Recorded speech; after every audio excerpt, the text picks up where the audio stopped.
దశ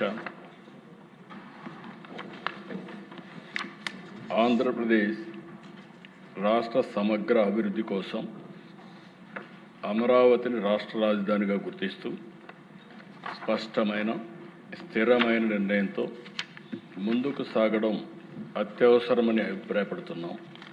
దీనికి అవసరమైన అన్ని రక్షణాత్మక చర్యలు తీసుకోవాలని భావిస్తూ సంబంధిత చట్టాల్లో తగిన సవరణలు చేయడం ద్వారా రాజధానిపై స్పష్టతను స్థిరత్వాన్ని కల్పించవచ్చని గుర్తిస్తూ ఆంధ్రప్రదేశ్ శాసనసభ క్రింది విధంగా తీర్మానిస్తోంది.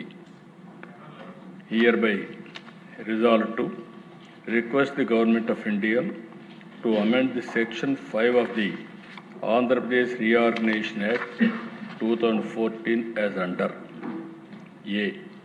To include the word at Amaravati to subsection 2 of Section 5. B. To add the words and Amaravati includes the capital city areas notified under Andhra Pradesh Capital Region Development Authority Act 2014 to the explanation to Section 5. ఈ తీర్మానాన్ని చర్చించి దీన్ని బలపరచవలసిందిగా సంప్రదించవలసిందిగా అందరినీ కోరుకుంటూ సెలవు తీసుకుంటాం. ముందుగా ముఖ్యమంత్రిగా ప్రవేశపెట్టిన తీర్మానంపై